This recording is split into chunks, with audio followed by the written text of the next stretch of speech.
Bonjour à tous ceux qui se joignent à nous pour ce webinaire ce matin, tenu conjointement avec BOMA Québec et évidemment l'IDU, l'Institut de développement urbain du Québec, pour un entretien avec la santé publique concernant le retour dans les bureaux, retour que nous attendons tous impatiemment, en fait depuis longtemps, mais c'est maintenant possible. Alors, il y a quand même des manières de le faire et c'est ce qu'on va discuter ce matin.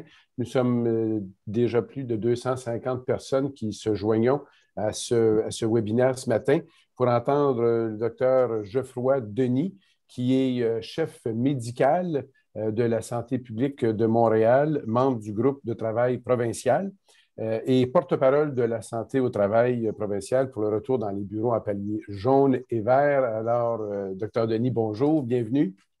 Bien, bonjour. Juste petite rectification.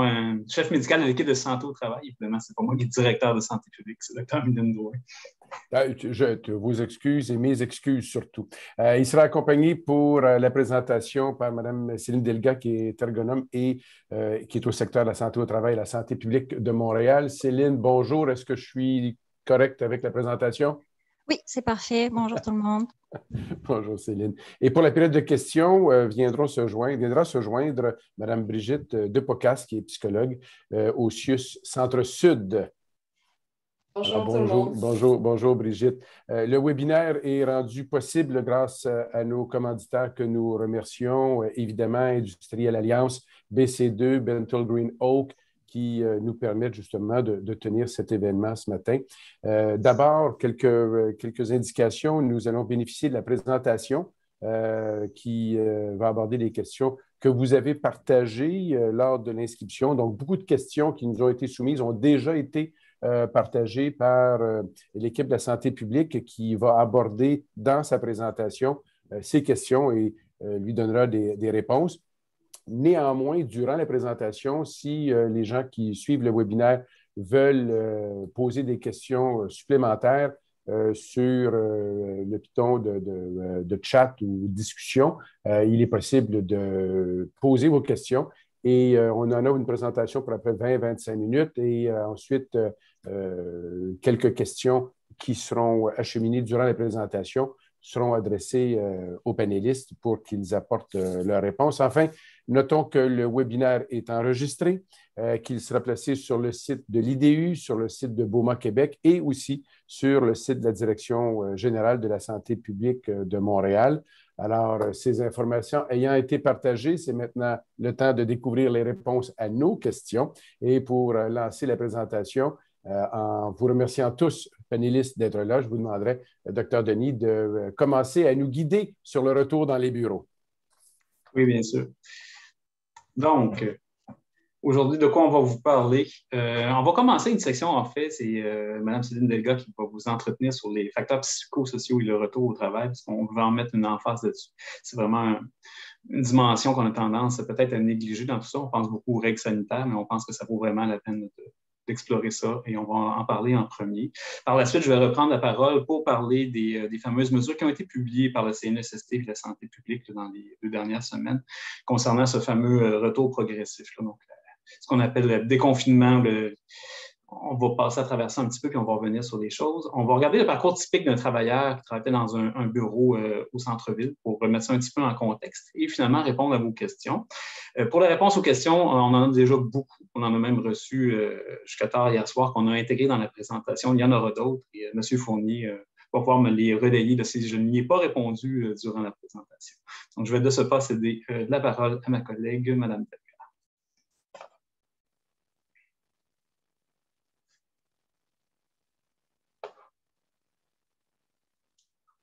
Est-ce que Céline...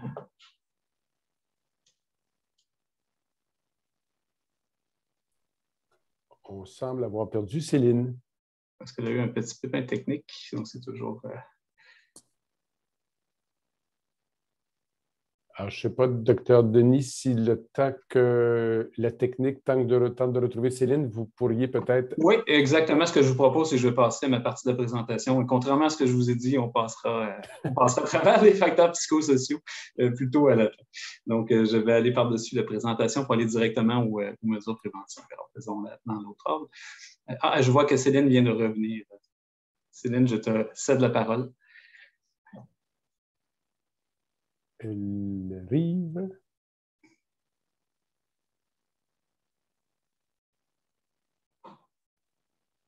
Céline, est-ce que vous nous entendez? Semble pas. Nous, on la voit, mais je ne pense pas qu'elle nous voit. OK. Pendant qu'on règle les problèmes, on pourra aviser Céline, on va revenir à ta présentation. Probablement qu'elle ne nous entend pas après la présentation des mesures préventives. Ça aurait été le mot d'ordre, je pense, dans cette pandémie-là. On a appris à jouer avec les Zoom meetings de ce monde, mais on n'est pas encore complètement parfait. Alors, pour introduire les mesures de contrôle de prévention, je n'ai pas de diapositive là-dessus, mais il y a une mise en contexte qui est assez importante. Donc, pourquoi on y va quand même très progressivement? Parce qu'on sent qu'il y a beaucoup de fatigue pandémique quand il s'est accumulé. Puis, si je m'inclus là-dedans, toutes les équipes de santé publique aussi, je peux vous garantir qu'on la ressent, cette fatigue pandémique, comme beaucoup de gens qui ont vraiment hâte de passer à autre chose, de revenir à une certaine normalité. Mais il faut faire attention. Oui, la vaccination, si on le verra, puis je répondrai à des questions là-dessus, c'est un élément important, sinon le principal élément dans notre lutte contre ce virus-là. Mais la bataille n'est pas terminée. Vous avez probablement entendu dernièrement parler du variant Delta, ce qu'on appelait avant le variant indien, qui est en train de prendre un petit peu de place dans beaucoup de pays au monde, en Grande-Bretagne, entre autres, plus que 90% maintenant du virus qui se transmet là-bas est du variant Delta. Augmente beaucoup aux États-Unis, augmente dans les pays d'Europe. Et ce virus-là nous préoccupe parce que non seulement il est probablement encore plus contagieux que le variant Alpha, qu'on appelait avant le variant britannique, possiblement plus dangereux et surtout, il résiste un peu plus à la vaccination. Donc, les mesures qu'on vous présente, c'est vraiment dans l'esprit que nous, on veut essayer d'éviter le plus possible d'avoir affaire avec ce variant-là. Idéalement, à Montréal, à tout le moins, puis dans le reste du Québec, on aimerait pouvoir faire comme on a fait avec le variant britannique, le variant Alpha, c'est-à-dire ne pas avoir de quatrième vague, comme on a pu éviter justement une troisième vague trop forte. Ici, c'est vraiment le mot d'ordre, puis je pense que vous désirez tout ça au plus fond de vos cœurs, j'imagine, même si vous avez hâte de revenir au bureau. Donc, c'est en ayant ça en tête que je vous présente un petit peu notre perspective là, dans ce retour-là au bureau. Donc, vous savez, c'est écrit très petit, puis de toute façon, l'objectif, ce n'est pas de passer à travers ce tableau-là. Vous avez surtout le lien que vous allez pouvoir retrouver par la suite. C'est un document que la CNESST a mis en ligne déjà un peu plus d'une semaine. Un autre document aussi qu'on a sur le site de l'INSPQ, l'Institut national de santé publique, qui a également publié sa vision ce qu'on peut appeler le déconfinement, où on reprend le plan par palier, puis maintenant on se dit, est-ce qu'il y a des choses qu'on peut alléger dans cette marche-là qu'on espère vers la normalité? Donc, vous remarquerez, je vais me concentrer un peu plus sur la figure de la santé publique, mais je vous invite vraiment à aller consulter les deux documents quand vous aurez le temps à tête reposée.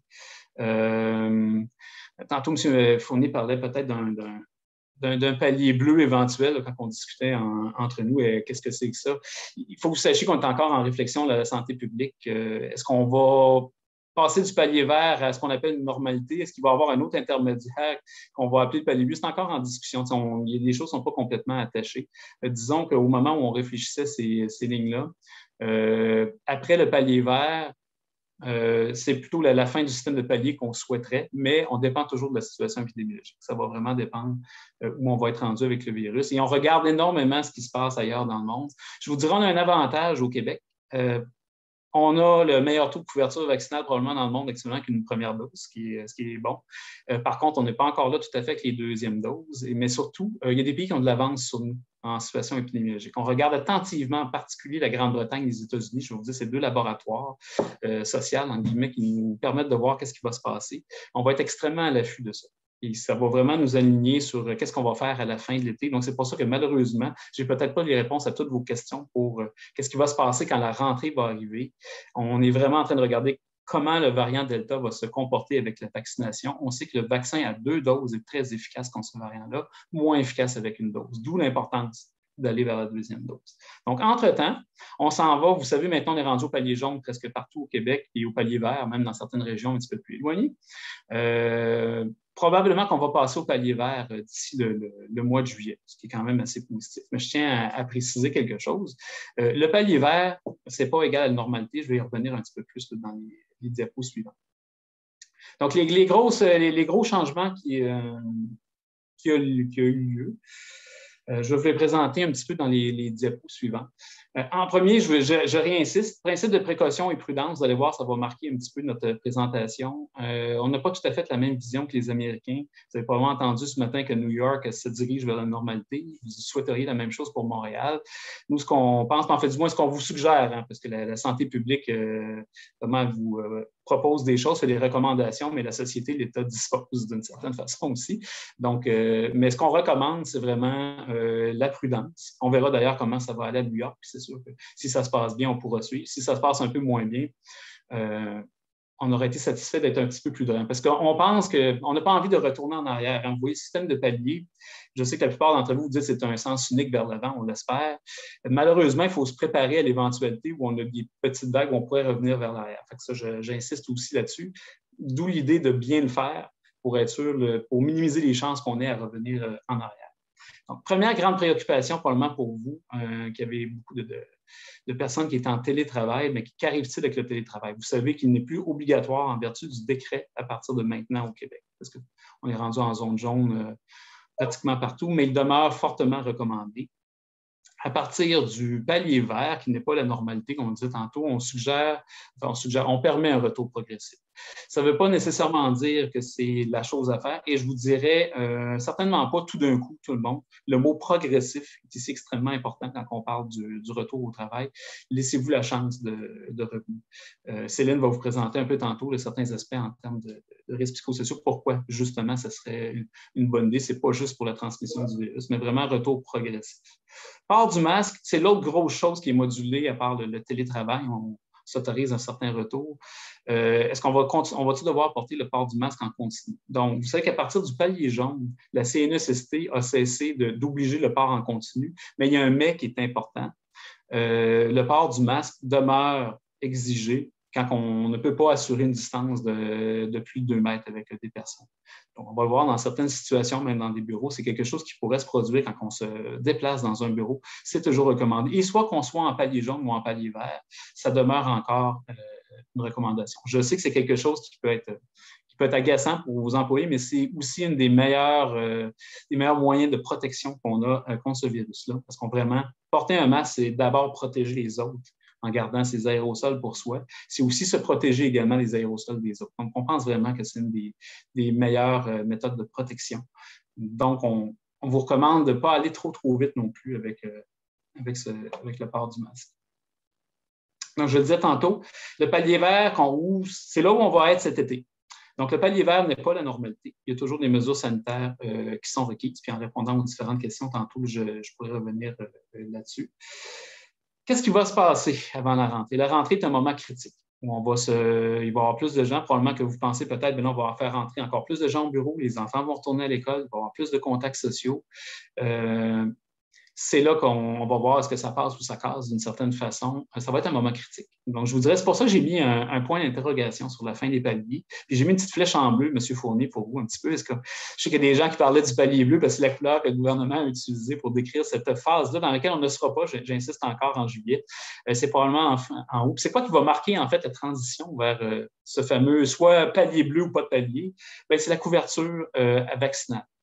Là, je n'ai pas mis de chiffre aussi. Vous remarquez qu'on utilise toujours le 75 %. C'est sorti souvent dans les conférences de presse. On veut que 75 % au moins des adultes aient une deuxième dose des vaccins pour pouvoir proclamer ça. Et on le voit vraiment à la population. Ce n'est pas un truc individuel, c'est vraiment pour la population complète. Moi, je n'ai pas mis le 75 % parce qu'on va également voir, est-ce que c'est le chiffre magique pour le variant Delta? On ne le sait pas encore.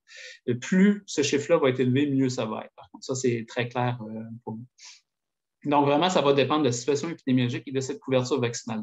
Est-ce qu'on va réussir le défi au Québec de vacciner avec 2 doses, plus que 75 % de la population adulte, de 12 ans et plus, en fait? C'est vraiment l'objectif qu'on veut atteindre en ce moment, qui va nous permettre de revenir vers une certaine Normalité, du moins, c'est ce qu'on espère.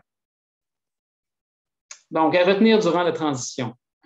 Qu'est-ce qu'on doit optimiser? Et là, je reprends les éléments qui sont dans les fiches là, que vous pourrez aller consulter là, sur les paliers. Il y a des trucs de base qui demeurent toujours vrais, qui vont demeurer vrais cet été très certainement.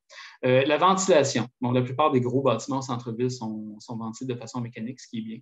Là, quand je dis optimiser la ventilation, je ne parle pas de climatiser le dehors, comme dirait peut-être mon père, c'est-à-dire de mettre vos systèmes vraiment à puissance maximale. C'est d'assurer vraiment une bonne ventilation dans la mesure de la capacité de vos systèmes. De faire confiance à des ingénieurs en ventilation pour bien optimiser cette ventilation-là. Ce qu'on a vu dans la littérature, on n'a pas nécessairement besoin d'avoir un réacteur là, pour ventiler une pièce. Là où la transmission se fait beaucoup, c'est dans les endroits qui sont particulièrement mal ventilés, et c'est ce qu'on veut éviter. Du moment que vous avez une bonne ventilation, c'est quelque chose donc, qui est à voir. Distanciation, j'anticipe déjà des questions là-dessus. Est-ce que 2 mètres va continuer à être nécessaire? Dans la mesure du possible, oui. Même si c'est un virus qui se propage par aérosol, il faut savoir que plus on est près de quelqu'un, plus les aérosols qu'on émet sont concentrés. Donc, il y a vraiment un effet, puis ça aussi, la littérature est très claire là-dessus. Si on veut minimiser les chances de contagion, on doit continuer à avoir une certaine distanciation avec tous les désagréments que ça peut supposer là, pour le retour au bureau. Mais ça devrait être votre guide pour savoir combien je peux rentrer de personnes dans une pièce ou y aller progressif. D'ailleurs, on parlait du télétravail tantôt. Il y a des gens qui vont me dire est-ce qu'on revient avec le chiffre du 25 % qui était là avant que le télétravail soit obligatoire. Ce 25 % -là n'a jamais été dans un décret et il n'est pas revenu actuellement. Donc, il n'y a pas de cibles chiffrées qui sont suggérées par le gouvernement. Puis, je vous dirais, c'est contexte dépendant. Ça dépend vraiment de vos installations. C'est pour ça que c'est un peu hasardeux. Il y a des situations dans lesquelles 25 % dans une très grande superficie, il n'y a vraiment aucun problème. Dans d'autres situations, il pourrait y avoir certaines concentrations de personnes qui sont peut-être un peu moins souhaitables, disons, pour le retour progressif cet été. Moi, je vous dirais, votre ligne directrice devrait beaucoup être c'est quoi la distance que je suis capable de maintenir entre les gens? C'est un bon guide. Et de ne pas oublier le port du masque quand cette distanciation-là ne peut pas être respectée. Ça, c'est quoi les contextes qui sont favorables à la transmission dans le fond? Là? Quand vous pensez à vos plans de retour que vous allez mettre en place, c'est les 3 R qu'on a en bas, c'est les 3 C en anglais pour ceux qui sont un petit peu plus habitués. Les rassemblements rapprochés dans les espaces restreints. Donc, ça, c'est vraiment les conditions favorables pour le virus. Puis je vous invite à mettre vos lunettes et essayer d'identifier toutes ces situations-là dans vos lieux de travail. Puis d'essayer le plus possible de les éviter ou de les adapter, surtout durant l'été, dans la phase de transition, quand on va être encore dans le palier vert. Donc, les rassemblements, essayez d'éviter. Et là, je sais, il y a 2 choses, je pense, quand on revient, tout le monde veut se voir peut-être en retour.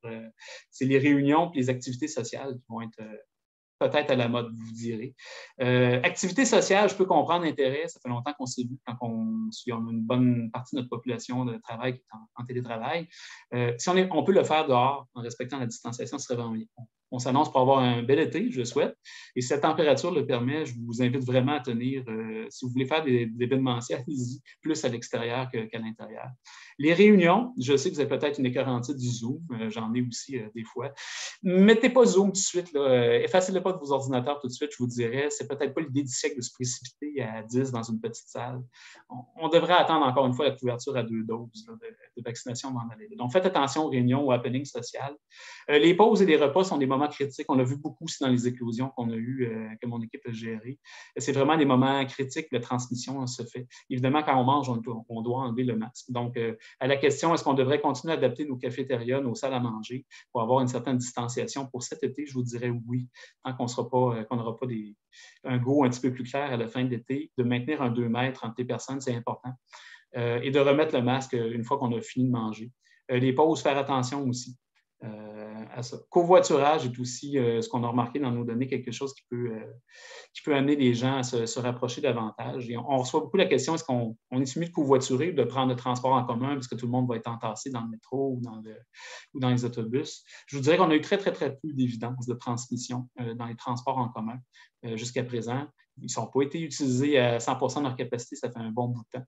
Donc, le métro, puis je vais en parler un petit peu plus tantôt, peut-être quelque chose qu'on a à voir aussi en termes d'horaire de travail là, pour éviter justement une présence trop importante dans le métro. Mais je vous dirais que, règle générale, il semblerait pour moi qu'une rame de métro me paraît être un endroit un petit peu plus sécuritaire qu'une voiture si on est pour avoir quelqu'un de contaminé. Un habitacle de voiture, c'est vraiment un espace qui est extrêmement restreint. Et même si on porte le masque, c'est difficile, si on passe plus que 30 minutes avec quelqu'un dans la même voiture, de ne pas être contaminé. Donc, c'est un point.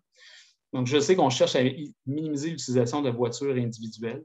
transports en commun sont une belle option, je pense, plutôt que de rentrer 4 personnes dans une voiture. Activité sociale, j'en ai déjà parlé, donc c'est un peu ça. Ces fameux contextes favorables à la transmission, bref, en résumé, cet été, une attention très particulière qu'on porte à ça, en plus de ne pas faire revenir tous vos gens de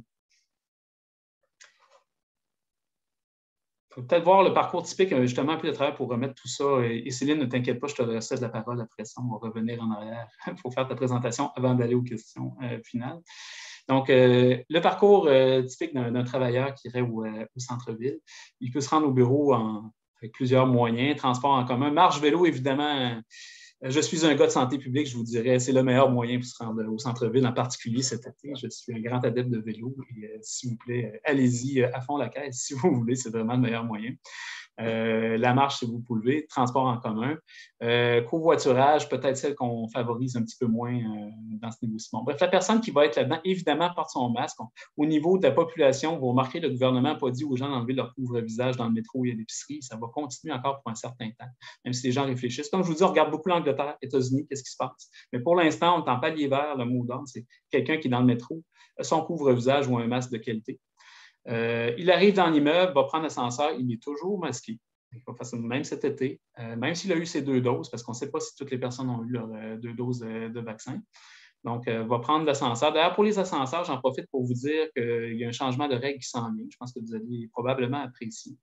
Je ferai une petite parenthèse ici, j'ai oublié de vous le dire tantôt. L'INSPQ est en train de travailler à ramasser toutes les fiches, les fameuses, la quarantaine de fiches qu'on avait là, qui concernaient tous les milieux de travail, qu'on considérait surtout être des recommandations quand on est en palier rouge. Elles vont demeurer, mais on va sortir très, très bientôt, je vous l'annonce en primeur, un guide qui est condensé sur les mesures un peu plus particulières qu'on va suggérer pour tous les milieux de travail. Donc, ce ne sera pas 40 fiches, il va en avoir un avis pour les paliers de déconfinement. Il y a une section qui porte sur les ascenseurs.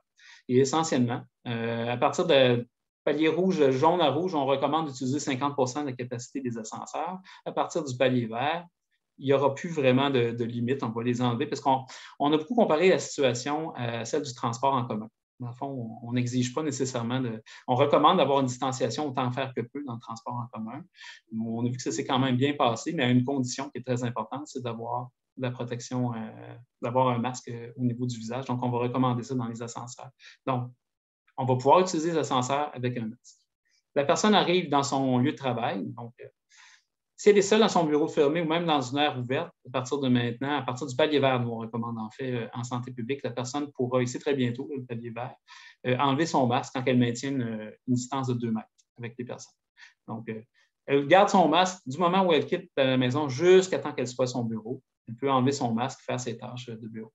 Si elle va se chercher un café, va aller aux toilettes, va se rendre à la cafétéria, faire du travail collaboratif avec des collègues, comme je vous disais tantôt, travail collaboratif, on vous suggère de continuer encore un certain temps en solution plus téléaccès.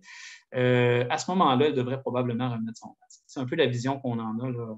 Donc, vous voyez, j'insiste un petit peu sur le masque.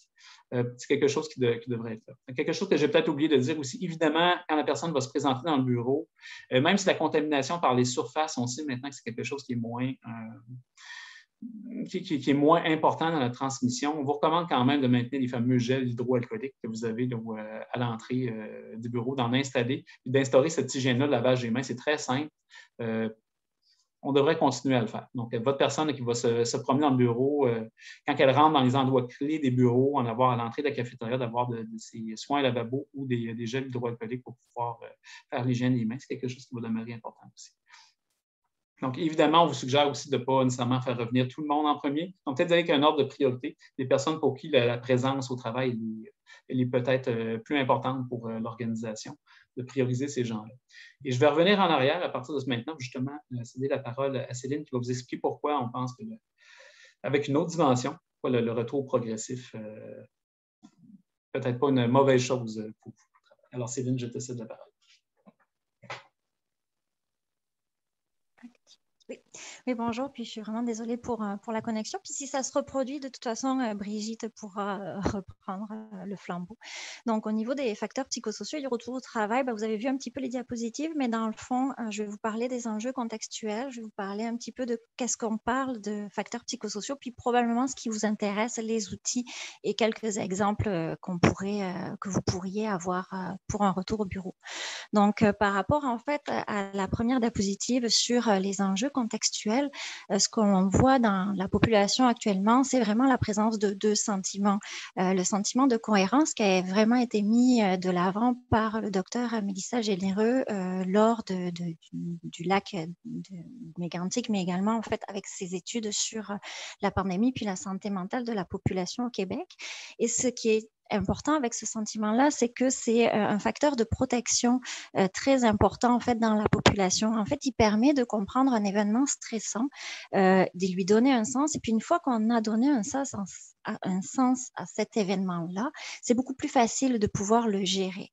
Donc, par rapport à ça, pour pouvoir faire face à l'adversité, il est important que ce sentiment de cohérence-là soit présent. Il peut être présent en fait dans nos ressources individuelles, mais il est également présent dans notre communauté. Et on dirait que la communauté du travail fait partie en fait de l'environnement des personnes. Ce qui est aussi, puis vous avez sûrement vu également le fait qu'il y a un sentiment de langueur. Donc, ce sentiment-là, c'est vraiment une forme d'apathie, un vide. C'est le fait de vivre ces émotions de façon neutre. Puis, c'est ce qui se passe en ce moment un petit peu au niveau de la population. On ne sait plus où on est, on ne sait plus où on s'en va, on n'est pas vraiment motivé. On attend en fait d'aller mieux. On n'est pas vraiment déprimé, on n'est pas vraiment joyeux, on est vraiment sur le neutre. Donc, ce sont ces deux sentiments-là qu'on retrouve dans la population, mais qu'on retrouve aussi chez nos travailleurs. Et c'est là qu'on pense que c'est important de repenser en fait le retour au travail de façon progressive comme un processus de réadaptation. Donc, c'est vraiment de se dire qu'on remet les gens progressivement dans une nouvelle réalité. On a la possibilité de le faire actuellement comme on n'a pas pu le faire lorsque nous sommes tombés en pandémie.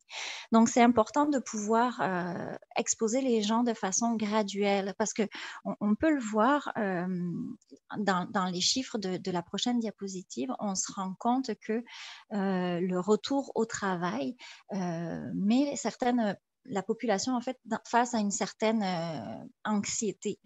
On le voit pour 52% des personnes interrogées et 58% en fait chez les 18-24 ans. Donc, une façon de gérer cette anxiété-là, c'est finalement d'avoir un processus d'habituation au fur et à mesure. Et ce qui est important aussi de regarder, c'est que certaines études montrent qu'un tiers des travailleurs qui se sont habitués au télétravail chercheraient un nouvel emploi si on leur demandait de revenir au bureau à temps plein. Et ça peut être un des facteurs, serait qu'effectivement, lorsqu'on se retrouve en télétravail, on peut constater parmi certaines études une augmentation de la productivité allant jusqu'à 22% d'augmentation. Donc, c'est vraiment important de pouvoir repenser le travail et de réinventer en fait les façons de faire dans l'organisation. Donc, c'est bien beau de vous dire ça, mais comment le faire? Bien, justement, avec la prochaine diapositive sur les facteurs psychosociaux. Donc, c'est une définition, la première, qui est très importante de se dire que ce sont des facteurs qui sont vraiment liés à l'organisation du travail, aux pratiques de gestion, aux conditions d'emploi, mais également aux relations sociales. Donc, si on regarde cette belle définition, on peut quand même le décortiquer en 5 principaux facteurs. Le premier qui est le soutien social. On peut parler du soutien social du supérieur immédiat en tant que disponibilité, écoute, ouverture, mais également en fait le soutien social au niveau des collègues, tout ce qu'on peut parler de travail d'équipe ou de collaboration. Donc, une des façons de faire, ça serait probablement de maintenir, par exemple, pour un gestionnaire, un temps d'échange équitable entre les gens qui seraient en télétravail ou les gens qui retourneraient au bureau, mais également de pouvoir mettre en place des nouveaux rituels ou peut-être aider en fait les travailleurs à retisser le lien social qui existait avant que tout le monde tombe en télétravail. Donc, retisser ce lien qui s'est effrité probablement avec la survenue du télétravail massif. On parle aussi de facteurs psychosociaux, charge de travail. Je ne vous cacherai pas que c'est la quantité, c'est la qualité, mais c'est aussi les exigences intellectuelles ou les contraintes de temps. Et là, on voit bien que probablement que le monde hybride pourrait exister dans certaines entreprises. Et donc, ça serait intéressant de planifier en fait le retour au travail, le retour au bureau, en prenant en considération les besoins du travail, les besoins de l'activité des personnes. Donc ça, c'est vraiment quelque chose qui peut être fait cas par cas. Se dire, est-ce qu'on a besoin de tout le temps être ensemble? Parce que oui, des fois, il y a du travail collaboratif et effectivement, ça se passe mieux quand on est présent. Mais parfois, on a besoin de concentration et c'est peut-être plus facile d'être chez soi et de ne plus avoir d'interruption de tâches comme on pourrait avoir lorsqu'on se retrouve au bureau. Le troisième facteur psychosocial, c'est la reconnaissance au travail. On parle ici, en fait, de reconnaître les efforts et les réalisations, mais on parle aussi d'estime de soi, de respect, d'équité, de sécurité d'emploi et de perspective de promotion. Donc là, peut-être que vous avez lu certains articles qui disent ceux qui retourneraient au bureau plus souvent auraient des perspectives de promotion plus élevées que ceux qui feraient plus de télétravail. Donc, c'est par exemple, c'est quelque chose où là, en tant qu'employeur, c'est vraiment important d'agir de façon équitable par rapport à ces possibilités-là, mais également, ne serait-ce que dans l'attribution de qui peut faire du télétravail ou pas, qui doit retourner au bureau. C'est important de le regarder. Ce qu'il y a aussi, c'est que un des facteurs psychosociaux importants, c'est l'autonomie décisionnelle. Donc là, c'est vraiment le fait de pouvoir exercer ses habiletés au travail, de pouvoir avoir un certain contrôle, d'avoir une marge de manœuvre, de bien être consulté. Et là, je vous inviterai en fait d'impliquer probablement vos travailleurs par des sondages ou par des comités. À vous de trouver la façon qui vous convient le mieux, mais de les impliquer en fait dans le processus de retour au bureau. Et en même temps, si vous les impliquez, c'est aussi important de prendre en considération la communication. Mais je vous dirais, ce n'est pas seulement la communication envers les employés. C'est vrai qu'on parle de contenu, on peut parler de fréquence de communication, mais c'est aussi ce que vous allez communiquer. C'est-à-dire que quelle est la vision de l'entreprise? Ce n'est pas seulement les communications un à un, c'est aussi le fait de dire, on en est là dans notre processus de réflexion pour le retour au bureau. Donc, de donner peut-être des échéanciers, mais ce qui est également important, puis même si on parle de communication, si vous n'avez pas d'informations, de communiquer que vous n'avez pas d'informations, que même vous êtes en train de travailler dessus. C'est vraiment quelque chose d'important parce qu'on le voit là, maintenant avec l'information qui est disponible à tout le monde, des rumeurs peuvent partir assez facilement. Ah, j'ai vu que telle entreprise avait fait ça pour le retour au bureau, peut-être que c'est ça qui va nous arriver. Donc, c'est d'être vraiment très clair et très transparent dans votre façon de communiquer. Puis, ce que j'aimerais souligner quand même, c'est au niveau des facteurs psychosociaux, si vous devez vraiment mettre l'emphase sur deux principaux facteurs, je vous parlerai plutôt de soutien social et de reconnaissance parce que ce sont des facteurs qui sont reconnus comme étant vraiment des facteurs de protection au niveau de vos travailleurs. Puis, effectivement, sur la prochaine diapositive, si vous voulez commencer à travailler un petit peu sur le retour au bureau, puis les processus au niveau des facteurs psychosociaux, vous pourrez retrouver quelques références. Vous pourrez en retrouver d'autres, mais ce sont quand même des références assez reconnues pour pouvoir amorcer ce retour au bureau. Je vous remercie. Merci, Céline. Il y a peut-être une diapositive que j'avais télescopée tantôt. Quand on parlait de retour au travail, tantôt je parlais d'éviter les rassemblements tant faire que peu ou d'avoir beaucoup de monde en même temps, du moins comment y aller de façon progressive. Une chose qui va peut-être être importante, c'est la flexibilité des horaires. C'est aussi important pour les transports en commun, éviter les points de rassemblement, les ascenseurs dans les aires communes, la cafétéria, donc de penser à lisser un petit peu l'achalandage, comme on dirait, la STM. L'idée, c'est de le faire aussi un petit peu dans vos bureaux. Donc, si on peut avoir une certaine ouverture quant aux horaires à laquelle les travailleurs vont commencer, plus on se donne cette flexibilité-là d'avoir des plages un peu plus étendues, on essaye de diminuer un petit peu l'heure de pointe. En plus qu'on a des vacances cet été, ça devrait être quelque chose de faisable. On se met encore une fois les chances de notre côté si on y va de cette façon-là. Et on donne les chances aussi à la STM et dans le métro de pouvoir avoir un achalandage intéressant. Puis, même chose au niveau des ascenseurs, de tous les points où il pourrait y avoir des goulots d'étranglement. Donc, les réponses à vos questions, je pense qu'on en a déjà anticipé plusieurs. Donc, le décret concernant ça, des questions qui ont tous été envoyées. Donc, j'en passe rapidement. Et M. Fournier, après ça, on pourra prendre des questions du public.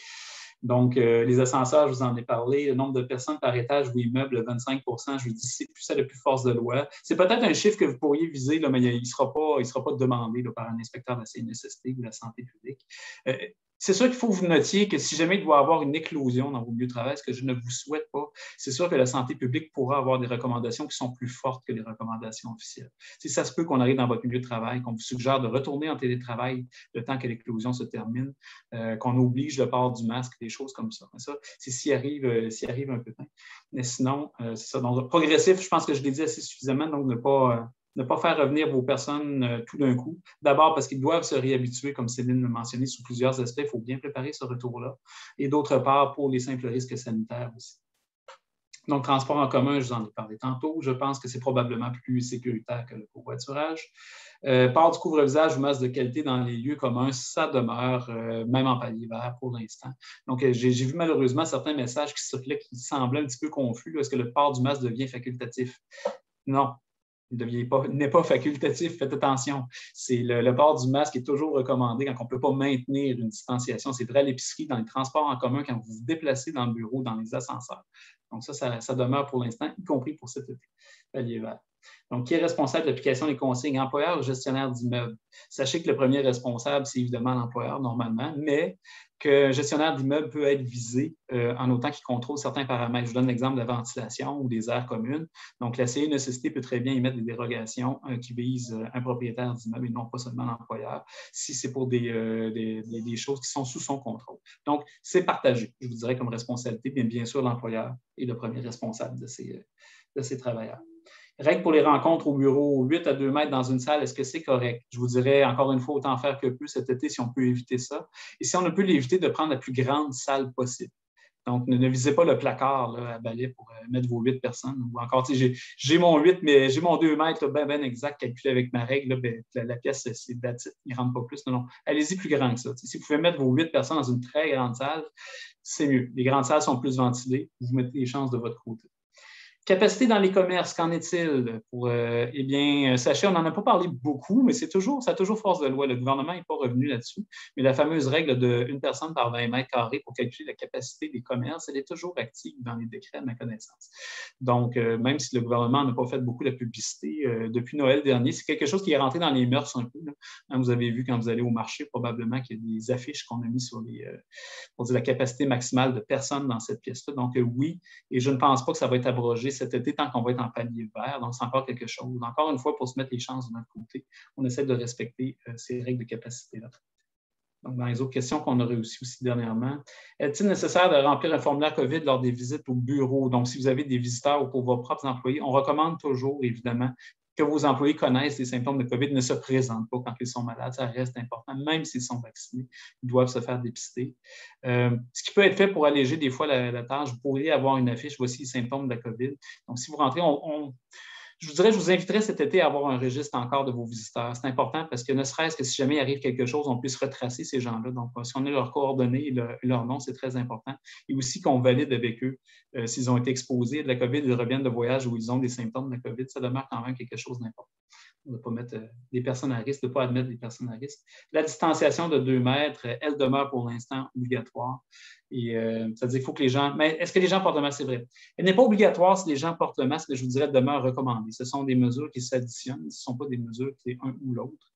Donc, si vous voulez mettre les chances de votre côté, normalement, c'est un peu les deux. À proprement parler, si vous avez un masque, vous n'êtes pas obligé d'être à 2 mètres quand c'est un masque de qualité, j'insiste, pour les travailleurs, c'est-à-dire un masque de qualité médicale. Mais on vous recommande quand même de maintenir cette distance-là, autant faire que, surtout pour les postes de travail qui sont fixes, de ne pas mettre des gens à moins de 2 mètres dans les aires de travail. Comment je fait que certaines personnes ne souhaitent pas être vaccinées? C'est une grande question, un grand débat. Je vous mets mon disclaimer, je ne suis pas un avocat, je suis un médecin.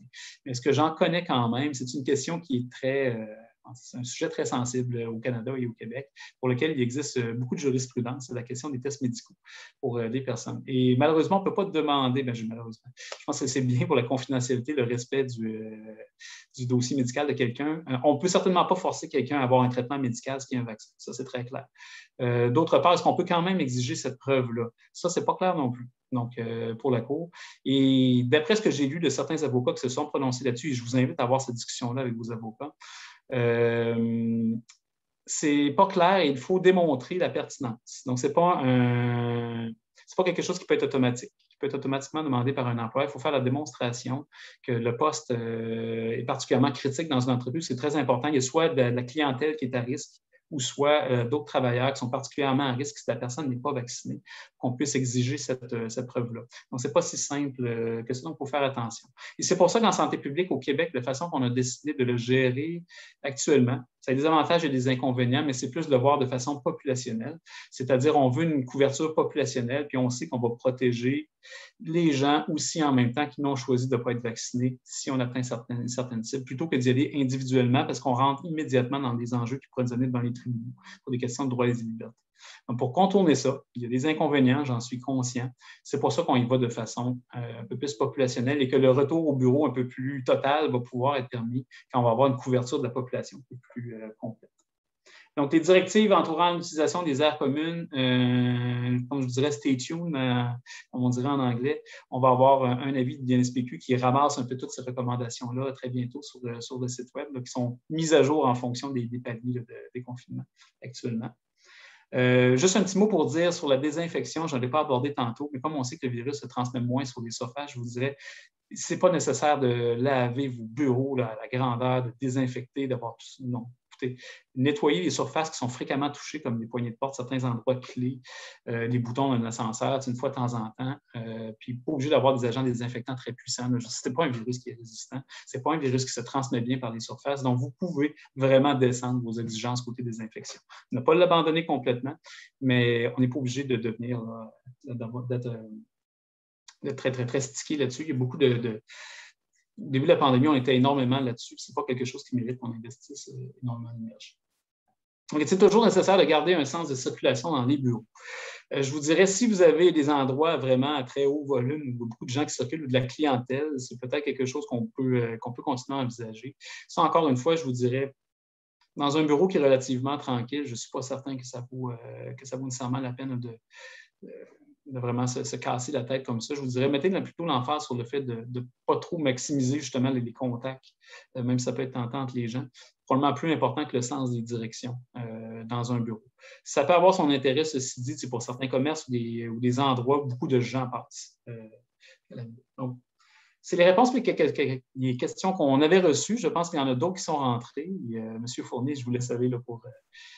Oui, merci. Merci à vous, Céline et Geoffroy, pour la présentation. Il y a un certain nombre de questions qui sont rentrées qui ont déjà été traitées. Je vais essayer de couvrir celles où on était vraiment loin d'y avoir pu l'aborder, qui sont peut-être un peu complexes aussi d'y répondre.